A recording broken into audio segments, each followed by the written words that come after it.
It was a cold November morning in Georgia. The wind howled outside the rusted gates of Eastview Correctional Facility, an old prison buried deep in the countryside. Nothing exciting ever happened there, until the rumors started. Cell Block D was supposed to be the quietest block, reserved for low-risk female inmates. But recently something felt off. Inmates whispered to each other more than usual. Night checks went incomplete, and Officer Jerome Carter, a tall man in his early 30s with a buzz cut and always perfect uniform, seemed different, distracted, edgy, nervous. Carter had worked at Eastview for 7 years. He was a rule follower, never late, never careless. But over the past month, things had changed. He spent longer hours in Block D, always near two specific inmates, Lila Monroe and Tasha Reed. Lila was a 28-year-old woman serving time for fraud, educated, quiet, and stunning in a cold movie star kind of way. She kept to herself except when Carter was around. Tasha, on the other hand, was a fiery 31-year-old with a record for assault and drug possession. She was street smart, bold, and always watching. No one knew exactly when it started, but a secret affair had sparked between Officer Carter and both women, separately. Lila gave him sweet words and promises of love. Tasha gave him fire and wild passion. He was caught in their web, each woman unaware that the other was also entangled with him, or so he thought. Carter began sneaking in extra food, better clothes, even burner phones. It was Lila who first suggested the idea of freedom. "You could help us disappear, Jerome," she whispered one night during a power outage. "No one has to know." He resisted at first, but Lila had her ways, and Tasha, well, she had her own plan. One stormy night, the alarm system went down. Cameras flickered. Backup power struggled to kick in. That's when the plan unfolded. At exactly 2:03 a.m., Officer Carter unlocked Cell 11, Lila's. 7 minutes later, he opened Cell 14, Tasha's. They moved like shadows through the corridors, dressed in stolen janitor uniforms. Carter led them to the exit, heart pounding like a drum in his chest. But only 2 people walked out of Eastview that night. The next morning, the entire prison was in chaos. Warden Simmons stood stone-faced as he received the news. 2 inmates were gone, and 1 officer was missing. But then came the real shock. Carter's body was found in a ditch 5 miles from the facility. His throat had been slashed. The wound was clean, precise, like someone had done it before. Detective Maynard Briggs was called to the scene. A former FBI profiler turned small-town investigator, Briggs was known for solving impossible cases. He wore brown suits, chewed mint gum constantly, and kept a notebook that never left his coat pocket. When he saw Carter's body, Briggs said nothing. But he knew this wasn't just an escape. It was a game, and he intended to win. He leaned over the corpse, careful not to disturb anything, and whispered, "Let's see what secrets you were keeping, Officer Carter." Rain poured down on the crime scene like a warning from the sky. Red and blue lights flashed against the wet highway as Detective Maynard Briggs stood over Jerome Carter's lifeless body. The officer's face was pale, frozen in terror, his eyes still open as if caught in his final moments of regret. Briggs squatted beside the body, his leather shoes soaking in the puddles. The cut across Carter's throat was deep but surgical, done with purpose, not panic. Not the work of an amateur. He scribbled something in his notebook, then called over the forensic tech. "Check his fingernail," Briggs said. "Any skin or fibers, bag it, and dust the inside of the cuffs. Someone might have struggled with him before the kill." The medical examiner, Dr. Elsie Vaughn, a no-nonsense woman with silver hair and sharp eyes, knelt beside Carter. Single clean slice, artery severed, no signs of a fight, but his hands showed defensive wounds. He saw it coming but didn't expect it. Briggs nodded slowly. He trusted the killer. Back at Eastview Correctional Facility, things weren't much better. The prison was on lockdown. All inmates were confined to their cells. Warden Simmons paced in the security control room, angry and embarrassed. Briggs arrived shortly after 9 a.m., dripping rainwater onto the linoleum floor. He took off his coat and handed it to the nearest guard without a word. "2 women are missing," Simmons began. "Lila Monroe and Tasha Reed. Carter must have helped them. That's the only way they could have gotten past 3 locked checkpoints." Briggs walked past the warden and looked at the surveillance screen. Where's the footage from the South Corridor? Gone. Power outage corrupted the feed, the warden said. Briggs raised an eyebrow. Convenient. He pulled out his notebook. Let's talk about Lila Monroe first. Age 28, convicted of financial fraud, upper middle class background, parents divorced, 3 previous arrests for scamming older men. What's she like in here? Quiet, manipulative, Simmons said. She always played innocent. And Tasha Reed? Briggs flipped the page. Troublemaker. Has gang ties, fights, contraband, smuggling. Briggs closed the book. So Carter got involved with 2 inmates on opposite ends of the spectrum. Classic triangle. One used charm, the other used force. Sounds like he was being played. The guard who had taken Briggs' coat stepped forward. Sir, we found something strange in Carter's locker. Inside the locker was a shoebox. Hidden beneath a false bottom were 2 burner phones, handwritten notes, and a map. One of the phones still had some charge. Briggs powered it on and scrolled through the messages. One thread was labeled L, the other T. He read one message aloud from the thread labeled L. We're almost there, baby. 1 more week and it'll just be us, I promise. Then from T, get it done, Jay. I ain't waiting forever. Don't screw me or you'll regret it. Briggs closed the phone slowly. He wasn't just helping them. He was in love. With both. And they both knew it. Back at the crime scene, the forensic tech approached with results. Detective, we found long black hairs caught in Carter's jacket. Too long to be his, and lipstick residue on his collar. Briggs looked down the road where tire tracks led toward the highway. They escaped together, he said, but not for long. Back at the prison, Briggs questioned a janitor who had been working the night of the escape. The man was nervous, eyes darting between Briggs and the floor. They asked me to leave early, he said. Said they'd clean the rest. It was Carter and the 2 ladies. I thought it was weird, but I didn't want trouble. Did you see them leave? No, sir, but I saw a truck. Blue Ford. Hadn't seen it before. Parked by the side gate. Probably stolen. Briggs made a note. Stolen blue Ford truck. Last seen near the south gate. Check highway cameras for any vehicle matching that description in the last 6 hours. By noon, Briggs received confirmation. A blue Ford had been spotted 2 towns over, pulled into a gas station. Surveillance footage showed 2 women filling up the tank and Carter sitting in the passenger seat. Alive. Time stamped at 3:14 a.m., Briggs said, squinting at the footage. But by 4:30 a.m., he was dead. He zoomed in on the screen. The women weren't wearing prison uniforms. They had on new clothes, likely taken from a drop bag. But what chilled him was their faces. They weren't smiling. They weren't scared. They looked calm, controlled, focused. Briggs leaned back in his chair. They didn't run for freedom. They ran for something else, something planned, and they didn't need Carter past a certain point. He turned to the officers in the room. Issue an alert. 2 female fugitives, armed and dangerous. One's a manipulator. The other's a killer. They've already murdered once. They won't stop. Back at the scene, the rain finally stopped, but the storm had only just begun. The sun peeked through dark clouds as the storm clouds moved east.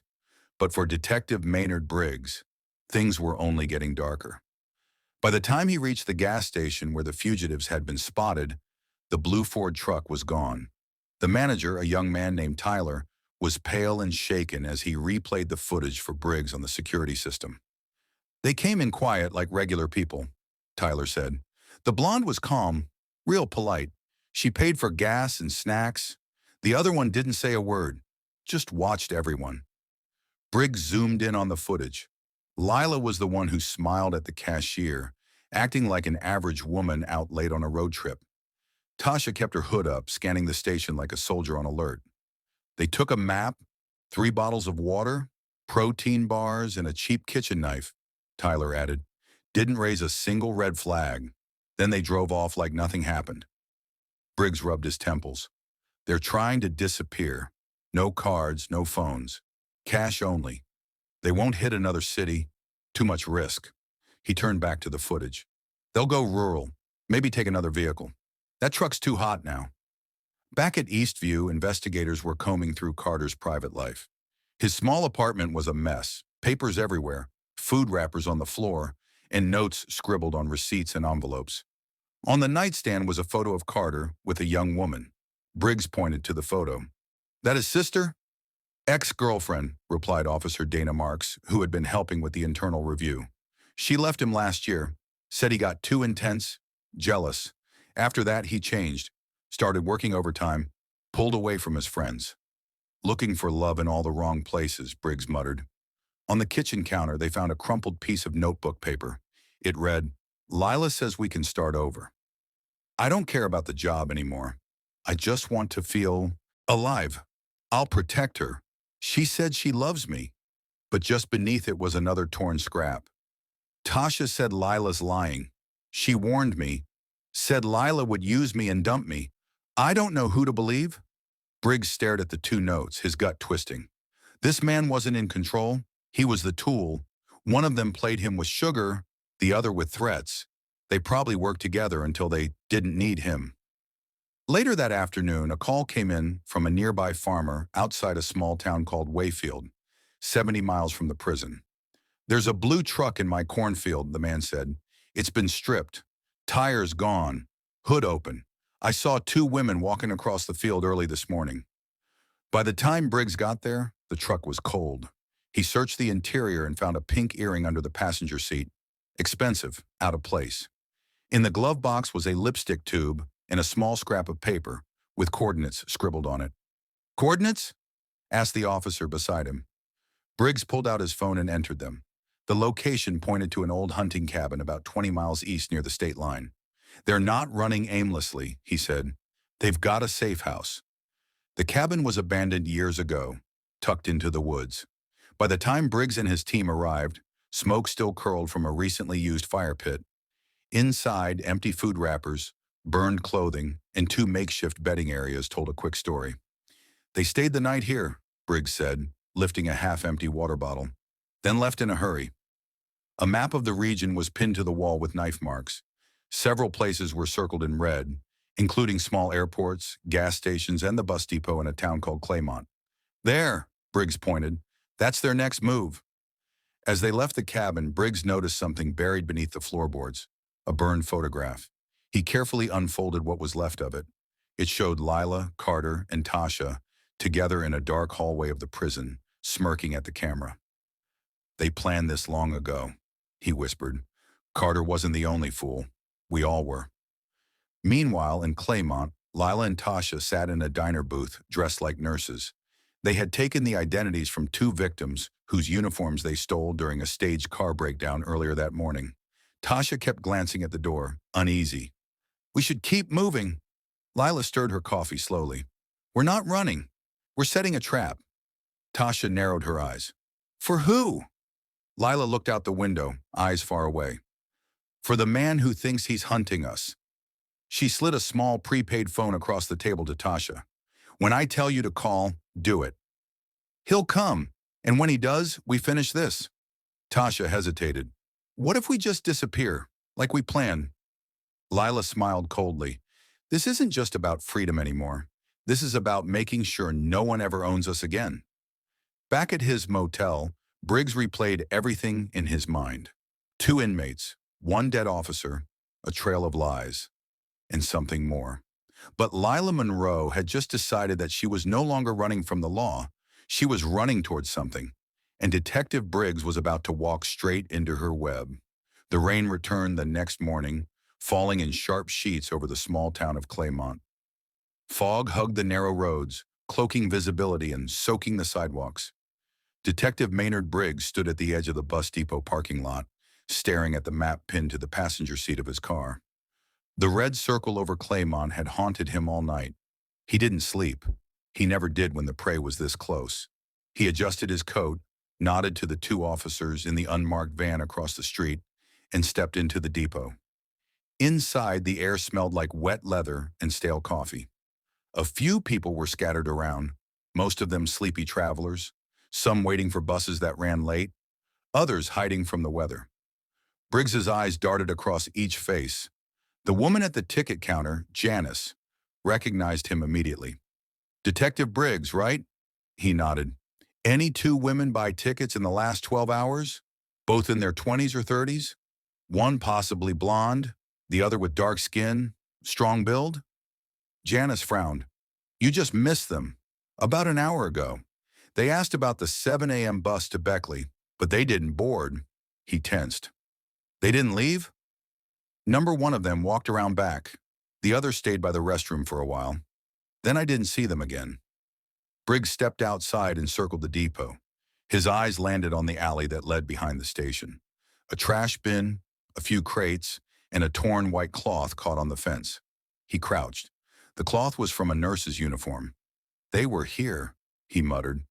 A glint of light caught his eye near the bin, a small silver necklace. It looked like the one Lila wore in the security footage, but the charm was missing. He held it up to the light and noticed blood on the clasp. "Someone's hurt," he whispered. Suddenly his phone buzzed. Unknown number. He answered. "Briggs?" A woman's voice replied, smooth, calm, and hauntingly familiar. "You're close, detective, but are you smart enough?" His blood went cold. "Lila." She laughed softly. "Did you like the photo we left for you? You've always been a step behind, but I'll give you a chance to catch up. Come to the Claymont Glass Factory. Alone." Then the line went dead. Briggs cursed under his breath and radioed the officers. "Don't follow. I'm going to the factory. If I don't check in within the hour, breach with everything." "Copy that," the voice on the radio crackled. The Claymont Glass Factory was an abandoned building on the edge of town, a relic from the 1950s. Most of the windows were broken, and the paint peeled in sheets from its corrugated steel walls. Briggs approached cautiously, hand near his weapon. The main doors creaked open as he pushed them, revealing a cavernous space with scattered debris and machines coated in years of dust. His footsteps echoed. "Lila," he called out. "It's over. You can't run forever." A voice echoed back. "I'm not running." She stepped into the light from the catwalk above. Lila Monroe, dressed in dark jeans and a fitted hoodie, her blonde hair tied back. She had a pistol aimed at him. Briggs didn't flinch. "Where's Tasha?" "You mean the woman who threatened to cut my throat last night?" Lila said bitterly. "She's gone. Took the car and left before sunrise. She said I was slowing her down." "You're lying," Lila laughed. "Maybe, maybe not. But it's just you and me now, detective. And I want you to hear the truth." Briggs moved slowly, keeping his hands visible. "I'm listening." Lila descended the stairs, gun still trained on him. "Carter was weak," she began. "He thought he loved me. He gave me access to everything, schedules, keys, the inside scoop. But he wasn't the only one who fell." She paused. "Tasha wanted revenge. She hated men. Said no one should have power over us. We planned it together. Until she started liking Carter too." Briggs blinked. "You were both playing him?" Lila nodded. "At first it was fun. A game. Then it got messy. Tasha got jealous. She wanted to kill Carter the night we escaped. But I stopped her. Said we needed him. Until you didn't," Briggs said. Lila's lips tightened. "She stabbed him. In the woods after the truck broke down. Said he was a liability. Said I was next. That's why I led her to the cabin. I drugged her with sleeping pills. When she woke up, she was handcuffed to the stove. I left her there." Briggs stepped forward. "Then why call me?" Lila's voice cracked. "Because I don't want to run anymore. I want a deal. Protection. I'll give you everything. Her route, her plans, her past. She's the real monster. And you," Lila looked down at the gun, then at him. "I'm just a survivor." Suddenly the air shifted. A shadow darted across the broken skylight. Briggs turned instinctively. A shot rang out. Lila collapsed, the gun sliding from her hand. From the upper level, Tasha emerged, rifle in hand, her eyes wild. "She thought she could betray me," Tasha hissed, descending the stairs. "She thought she could have a happy ending. Not after everything." Briggs dove behind a concrete pillar as another shot echoed. "You set me up too," she screamed. "But I'm still standing." He waited for her to move closer, then rose and fired once. The shot hit her in the shoulder, spinning her back. She dropped the rifle and collapsed beside Lila's bleeding body. Silence fell over the factory. Briggs approached slowly. Lila was breathing, but barely. Tasha groaned, trying to move. He cuffed Tasha first, then knelt beside Lila. "I told you," she whispered, blood on her lips. She was the one." "I know," he said gently. "Help is coming." Outside, sirens wailed in the distance. Two inmates manipulated a guard into aiding their escape. Tensions between them escalated, resulting in murder and betrayal. Suspect Monroe surrendered and provided critical intel. Conclusion: case resolved. No further suspects. The mind games between Lila and Tasha nearly succeeded, but in the end, their lies collapsed under the weight of their own egos. Briggs closed the file and exhaled. Justice, though jagged and stained, had prevailed. The courtroom in Dover County Courthouse was unusually packed. Reporters huddled near the entrance. Microphones extended like weapons. Spectators whispered as uniformed officers escorted the defendants through the double doors. Tasha Reed, eyes defiant, bandage still wrapped around her shoulder, and Lila Monroe, frail and pale, a faint limp in her step from the leg wound she received during her capture. Detective Maynard Briggs sat quietly near the front, a manila folder resting on his lap. His role was nearly over, but he knew trials were often more about show than justice, and this case had drama to spare. Judge Meredith Lane presided with her usual steel expression. "Court is now in session," she said, voice echoing across the oak-paneled room. "We begin proceedings in the matter of the state versus Tasha Reed and Lila Monroe." The prosecution, led by Assistant District Attorney Martin Rourke, stood. "Ladies and gentlemen," he began, pacing before the jury, "this is not just a case about an escape. This is about manipulation, seduction, betrayal, and murder. The facts are simple. Two inmates used a vulnerable guard to orchestrate a breakout, and once free, they killed him. Then they turned on each other." He pointed to Tasha. "She stabbed Officer Carter." Then to Lila. "She abandoned her partner, set her up to die, and then came crawling for a deal." Lila's defense attorney, Gloria Sutton, rose. "Your Honor, my client was under duress. She feared for her life. Her cooperation with law enforcement is what brought this nightmare to an end. She is not a killer." Tasha's lawyer, Vincent Grady, leaned back in his seat, arms crossed. He didn't bother to look at his client. She'd refused to cooperate since her arrest. No statements, no remorse. During the first week of the trial, Maynard Briggs was called to testify. He took the stand and recounted everything: the guard's background, the timeline of the escape, the evidence at the cabin, the surveillance footage, and finally the shootout at the glass factory. Rourke asked, "Detective, did Lila Monroe ever confess to participating in Officer Carter's death?" "No," Briggs answered. "In fact, she insisted she tried to stop it. She claimed she needed him alive to escape successfully." "And your opinion?" Briggs paused. "I believe her, but she's no innocent." Grady jumped up. "Objection, opinion." "Sustained," the judge said. "Detective, stick to the facts." Briggs nodded, adjusting his glasses. In the gallery, a young woman, Daniel Carter's sister, cried silently. The courtroom grew heavier each time his name was mentioned. His murder was the turning point. Without it, things might have ended differently. Tasha Reed showed no emotion throughout the trial. When she took the stand, her words were few. "Why did you kill Officer Carter?" Rourke asked her directly. "I didn't like how he looked at me," she said flatly. There was a murmur in the crowd. Judge Lane struck her gavel. "And Lila Monroe?" Rourke continued. "She was never with me. She used me. Wanted out. Wanted him." Tasha looked at Lila with pure disgust. "I should have killed her too." "Did you feel remorse?" the prosecutor asked. "Remorse?" Tasha leaned into the mic. "I feel free." Gasps filled the courtroom. That was the moment her fate was sealed. Lila's testimony painted a different picture. She broke down on the stand, describing how Carter became obsessed with her, how he offered her food, music, favors, how she and Tasha planned to use him but didn't expect him to fall so hard. She claimed Tasha changed once they were free.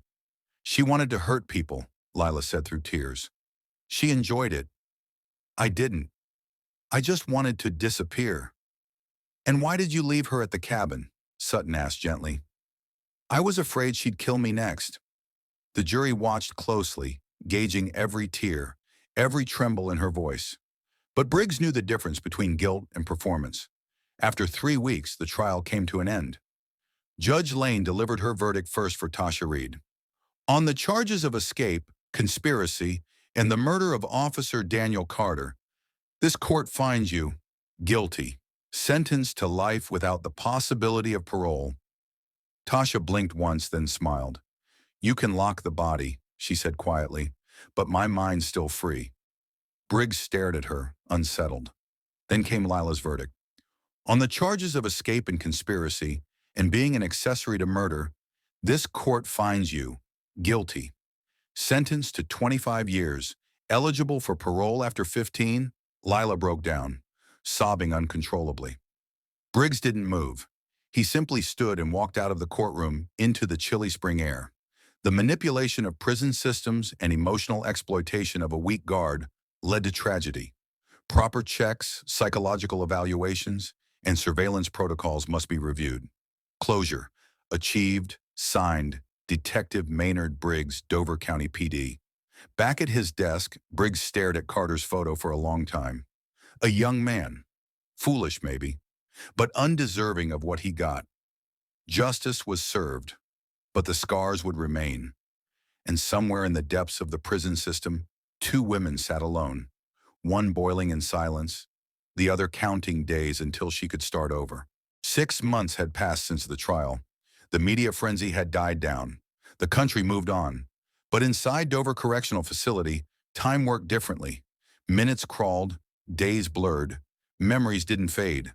They festered. Tasha Reed was back in a maximum security wing, isolated for most of the day. No more shared cells, no more whispers in the dark with Lila, just cold concrete and a steel bed. She spent her mornings staring at the peeling paint on the walls, replaying everything. Officer Carter's face, the escape, the cabin, the betrayal. She never regretted the murder. But Lila? That one still burned. Across the facility, Lila Monroe sat in the general population. She was a model inmate now, attended classes, worked in the kitchen, stayed quiet. Most inmates left her alone, either because of the media attention or because they knew what she was capable of. Still, she felt exposed, vulnerable. Every night she dreamed of Tasha's eyes watching her, like she could feel her in the walls. Detective Maynard Briggs hadn't returned to the prison since the trial, but a letter from a prison counselor brought him back. He met with counselor Renee Alvarez, a firm woman in her 50s with a sharp voice and warm eyes. She slid a folder across the desk in the visitation wing. Tasha's behavior is changing, she said. She's not violent, but she's scheming again, writing things, talking to herself. There's a fixation. Briggs opened the folder. Inside were notes scribbled by Tasha during therapy sessions. Poems, crude sketches, coded letters. She's obsessed with Lila, Alvarez continued. Still, and there's more. She showed him a hand-drawn map, crude but accurate. It's the layout of the prison, Briggs said, frowning.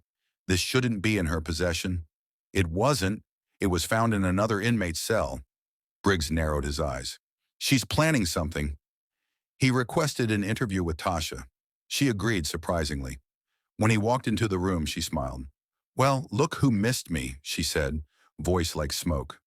Briggs sat, laying nothing on the table. Why are you drawing prison map? He asked. I'm bored, she shrugged. You trying to escape again? She leaned forward, eyes gleaming. Wouldn't that be a good show? Imagine it. Headlines. Cold-blooded killer escapes again. Detective Briggs fooled twice. You're not getting out. Neither is Lila. She just doesn't know it yet. Briggs stayed calm. You threatening her? I don't need to. Tasha smiled wider. The walls do it for me. Every step she takes, she wonders if I'm there. Every shadow, every laugh. I live in her head. Briggs stared at her for a long moment, then stood. Enjoy the cage, Tasha. I already am, she whispered as he left. Meanwhile, Lila kept her head down, but during laundry duty one afternoon, she found a note tucked inside her folded shirt. I see you. There was no name, no handwriting she recognized, but her hands trembled. She reported it. But the guards found nothing. No witnesses, no cameras near the laundry drop-off, no prints. She began skipping meals, requested solitary, was denied. Counselor Alvarez noticed her unraveling. "You're not in danger," she told Lila during a session. "You don't understand.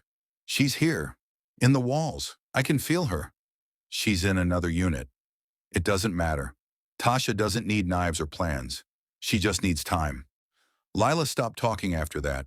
Briggs was restless. He dug deeper. Security logs, guard interviews, inmate transfers. A few things stood out. 2 guards had been quietly reassigned from Tasha's wing. One inmate, a lifer named Jasmine Knox, had been moved to Lila's wing. She and Tasha were once cellmates.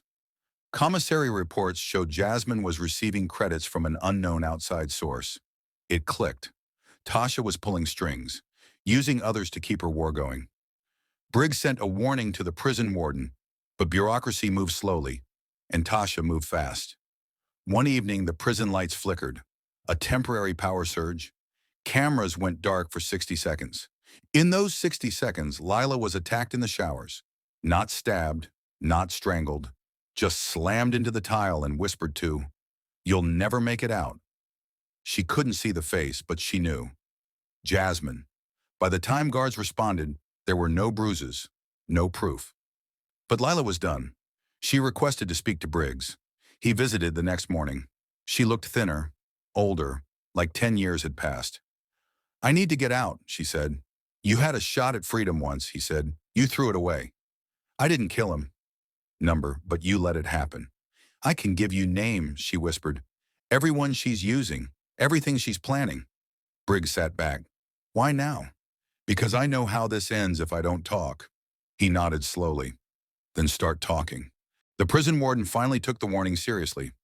After Detective Briggs's latest report and Lila Monroe's statements, Dover Correctional Facility implemented emergency protocols. Tasha Reed was transferred to a deep isolation block. No contact, no movement outside her cell except for 15 minutes of solo yard time. The guards were rotated out. Surveillance was doubled, but none of it made Briggs feel at ease. He had spent years chasing criminals who left chaos behind them. But Tasha, she didn't leave chaos. She created it and stayed to watch it bloom. He knew it wasn't over. Inside isolation, Tasha sat cross-legged on her bunk, staring at the thin slit of light from the ceiling vent. She wasn't panicking, wasn't pacing. She was smiling. She had seen the guards collect Jasmine Knox. They didn't know Jasmine had swallowed half a pill with her lunch earlier. Something Tasha had arranged 2 weeks before. A sedative, small dose. Just enough to make her faint and require medical attention. It was during that moment of chaos, when Jasmine collapsed and the guards rushed in, that a package was quietly passed along from a kitchen inmate to another in sanitation. Tasha's last message. Not words, a name, a bank account number, a target. Detective Briggs, always one step ahead, wasn't going to let that slip by. Using Lila's information, he had been watching the financial records of guards, their families, and certain inmates. That's when a flagged deposit hit Officer Reggie Dorsey's mother's account. $10,000 from an unknown LLC. It was the break he needed. He called the warden. "Pull Dorsey. Now he's still working something from inside." 10 minutes later, Dorsey was being dragged into an interview room. He cracked under pressure. Fast. "She said if I didn't help, they'd hurt my mom," he said. "I didn't know it was about another escape." "What did you do?" "I smuggled in a phone. It was just a phone." Briggs took the phone, traced the calls, found the number Tasha had been using. Untraceable burner. But what caught his attention was the text messages. One was sent just hours earlier. "It ends tonight. She dies. I win." Briggs flew to the prison. Inside her cell, Lila couldn't sleep. Her eyes were hollow, her hands clenched. She knew something was coming. It was in the air, like the hour before a tornado. At 2:17 a.m., a false fire alarm triggered in the East Wing. Inmates were instructed to prepare for evacuation. Except this wasn't a fire. It was Tasha's last card, a panic move. While the system scrambled, a disguised inmate, wearing a stolen kitchen uniform, made her way through the wing. In her waistband, a sharpened toothbrush. Her target, Lila Monroe. But Lila wasn't in her bunk. For once, the system had been faster than Tasha. She had been pulled out and relocated under armed protection 20 minutes before the alarm. The attacker was intercepted just outside Lila's old cell. It was Jasmine's cousin, a new inmate, planted, trained, and paid. Briggs watched it all unfold from the control room. He had given the final go-ahead for the switch, a setup. The moment the attacker was subdued, Briggs turned to the officers. "Now take me to Reed." Tasha looked up when the door opened. Her smile faded when she saw Briggs. "Didn't expect you," she said. "We stopped her." "Stopped who?" "Don't play dumb. You tried to kill Lila. Again.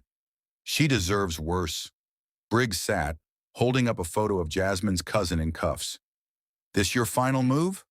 Tasha sighed. "Number just a distraction." Briggs tilted his head. "From what?" Tasha leaned in. "You think locking me up stops me? You think bars change what people want? What they crave?" "Number, but it buys us time." "For what?" He stood and stepped out of the room. Two FBI agents stepped in behind him. "We're transferring you to federal isolation. No contact, no sunlight, no names." Tasha's face twitched for the first time. "You're scared of me." "No," Briggs said. "I just know what monsters need. Darkness. Silence." As she screamed behind him, the door sealed shut. Briggs left the prison just before dawn. He lit a cigarette, though he hadn't smoked in years. The first inhale burned. The night was quiet. Birds chirped somewhere in the trees. The sky was beginning to turn pink. Inside, Lila finally slept. And Tasha? She sat in the darkest cell in the country, staring at the floor, whispering to herself, "Checkmate."